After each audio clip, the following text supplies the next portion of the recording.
عالم شهید کړی شو فضیلة الشیخ عبید الله المتوکل رحمه الله چې په دنیا کې دا ګوته دقه شانته اوچته کړې وه په هر منبر او په درس کې او قرآن او حدیث او د الله توحید او د نبي صلی الله علیه وسلم سنت بیانول خلک یې فرقو ته نه راغوښتل د الله رب العالمین سوچه دیني بیانو په زړه کې یو درد او د دې امت د هدایت او د اصلاح دپاره د خپل ژوند یې وقف کړی و څنګه چې دا ګوته داسې په ژوند کې نیغه نیولې وه چې شهید شم دا ګوته دقه شانته نیغه نیولې وه شیخ عبید الله متوکل پشان شیخ لرو زنده باد داس عالم لرو شیخ عبید الله متوکل پشان شیخ لرو زنده باد داس عالم لرو کلکوی په توحید باندې تل د حق دفاع کوي نه کوي لچا ویرا تل د حق وینا کوي په اولنو صفونو کې سلفي مجاهدین د امریکې د هغه بربریت خلاف او د ظلم خلاف جنګېدلي قربانیانې ورکړي د هغې د بیان دا ټایم خو نه دی چې زه بیان هغه د دنیا نه پټې نه دي هغه قربانیان د موبایلونو غله د نورو څیزونو غله په میډیا امراغه مخونه ولا تور کړلی شو دا غله په ګنټو کې ونیولی شو او یو لوی عالم دین چې ټول عمر یې د دین دعوت ته وقف کړی او لوی شخصیت د امت نه واخیستلی شو او دومره ظلم ورسره وکړی شو چې د هغه په بدن باندې تیزاب واړولی شو د هغه شکل او چهره مسخ کړلی شوه هغه د حمزه رضی الله عنه په شان ټوټې کړلی شو او تر نن ورځه پورې د هغې هغه قاتل شیخ عبدالحمید حماسي صاحب او دغه مولانا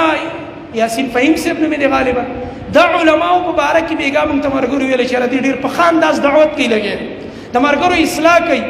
او فرقه وارانه خبرو نه ملګري منې کوي داسې علما د دې موږ خیر مقدم کوو دوی ته موږ خراج تحسین پیش کوو د داسې علماو موږ قدر کوو چې په کابل کې کوم عالم شهید کړی شو فضیلة الشیخ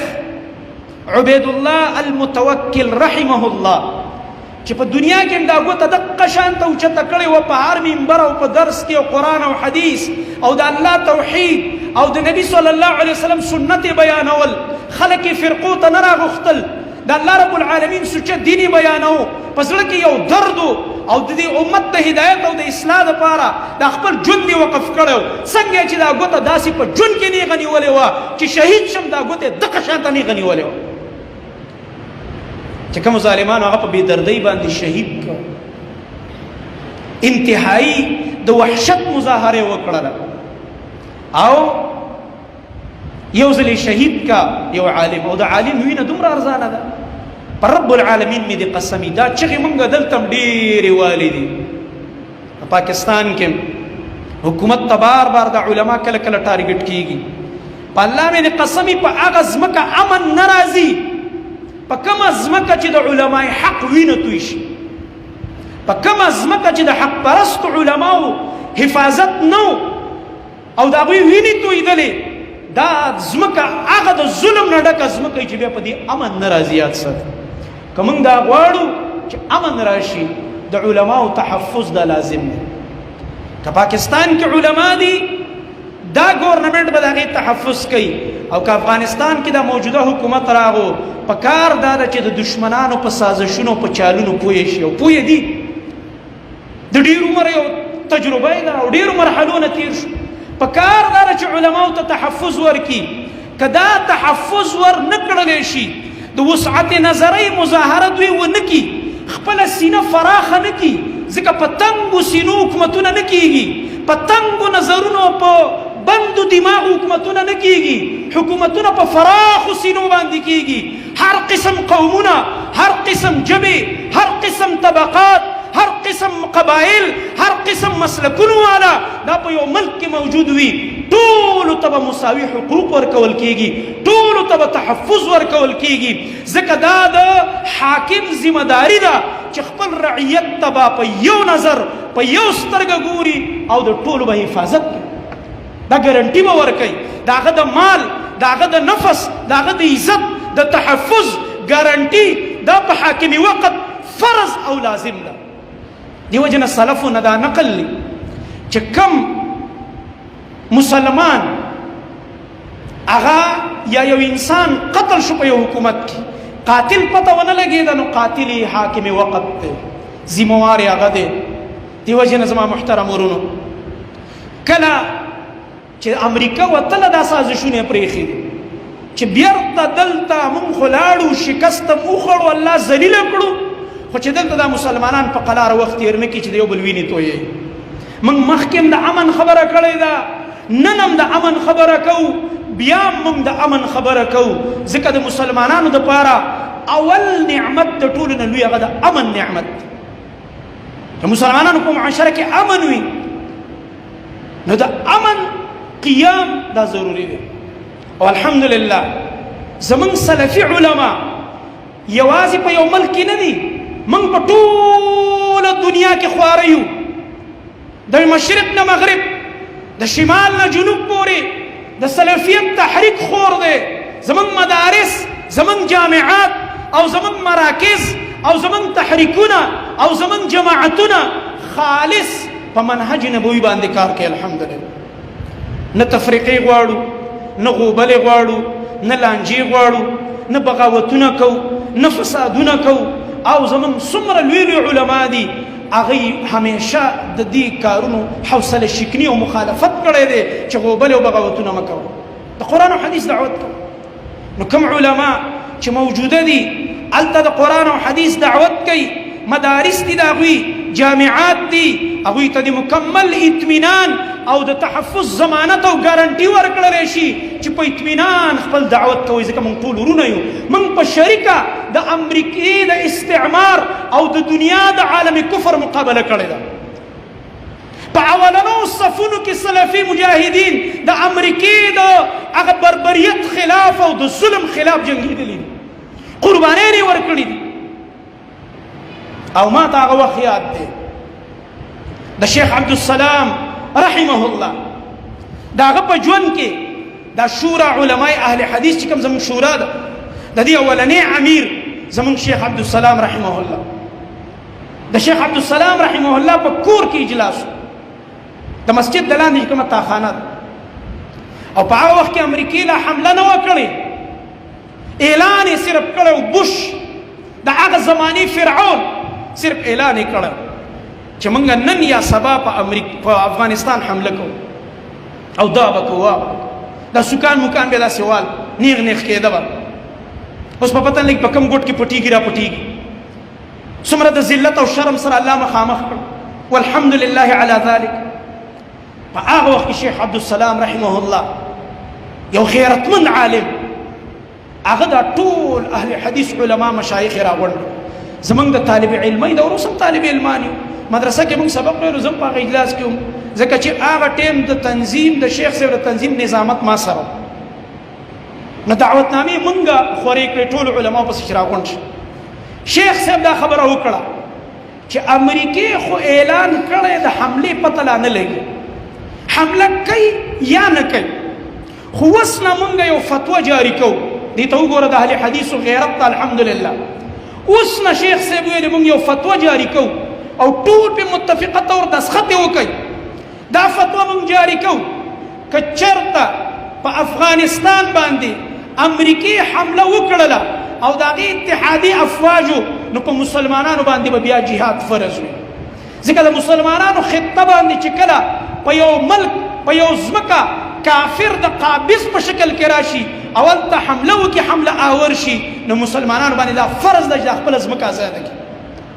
په هغه وخت کې یو فرقې یو تنظیم یو مسلک یو جماعت هم لا فتوا نه وه جاري کړې.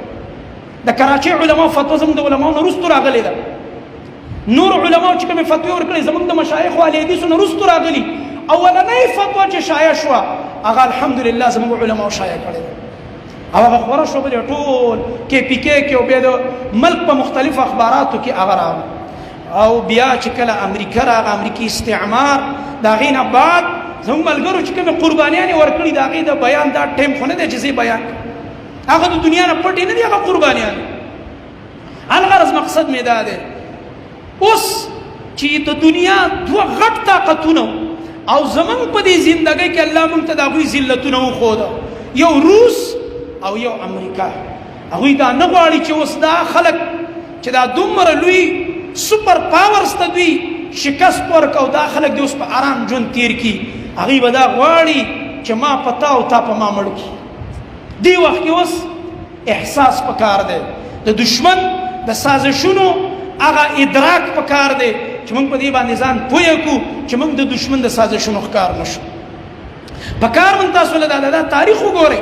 همیشه د پاره دا کافران دا کار کوي، د مسلمانانو ویني په یو بل تویوي، دوی ورته تماشې کوي. نو زما محترم ورونو، غرض مې دا دی، دا خبره ما ځکه وکړه چې الحمدلله دا اواز رسیږي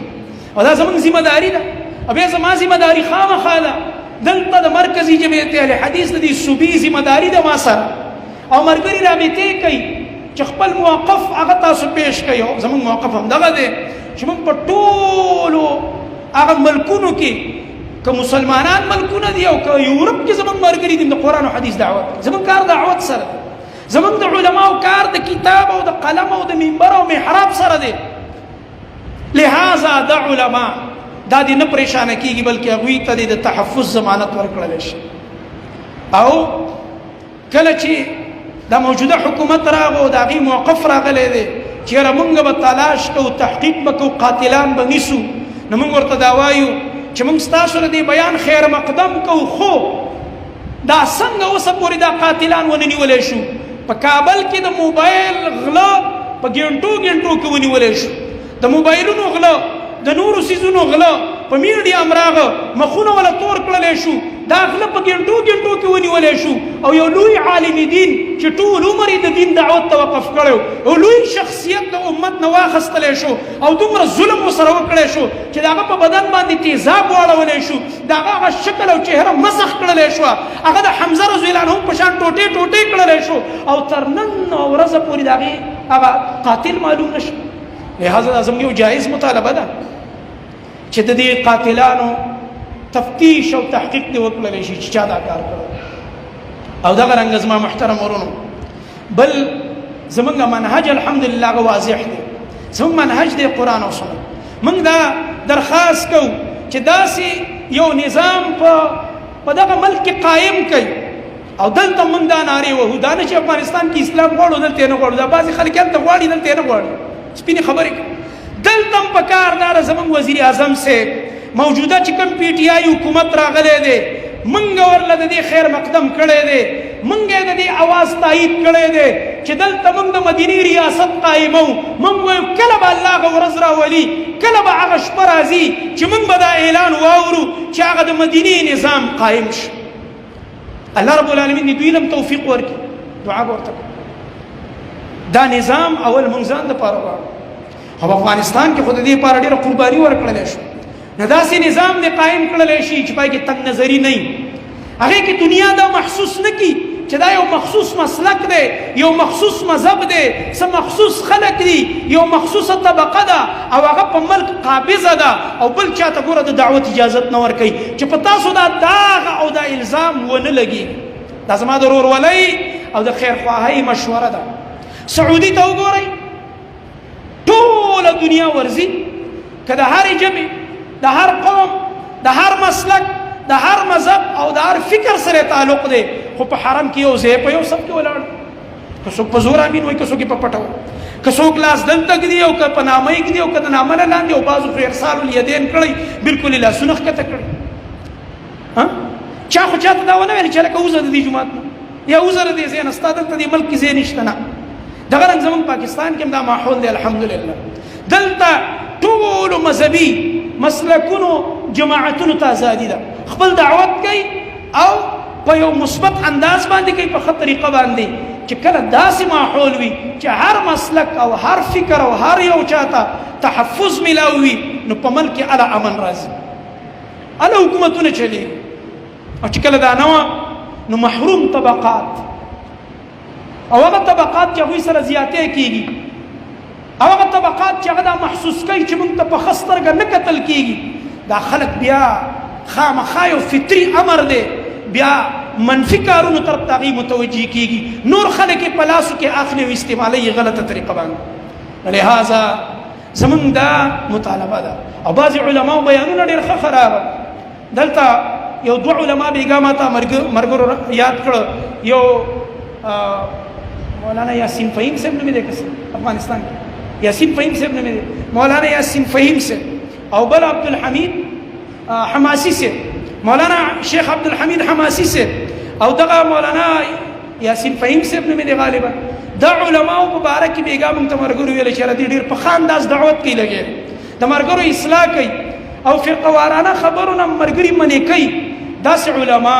د دې مونږ خیر مقدم کوو، دوی ته مونږ خراج تحسین پیش کوو، د داسې علماو مونږ قدر کوو، احترام کوو. دلته الحمدلله چې څومره زمونږ سره په دې ملک کې هغه احناف علما اوسېږي چې هغوی کې تنګ نظري او تعصب او ضد او عناد نشته، الحمدلله موږ هم ملاقاتونو ته ورځو، موږ هم راغواړي خپلو پروګرامونو ته، موږ هم خپلو پروګرامونو ته راغواړو. موږ کې دا تنګ نظري نشته دی، خو چې کومه خبره په دلیل باندې د چا بنا وه هغه به واخلو، او چې کومه خبره خطا وه هغه پرېږدو.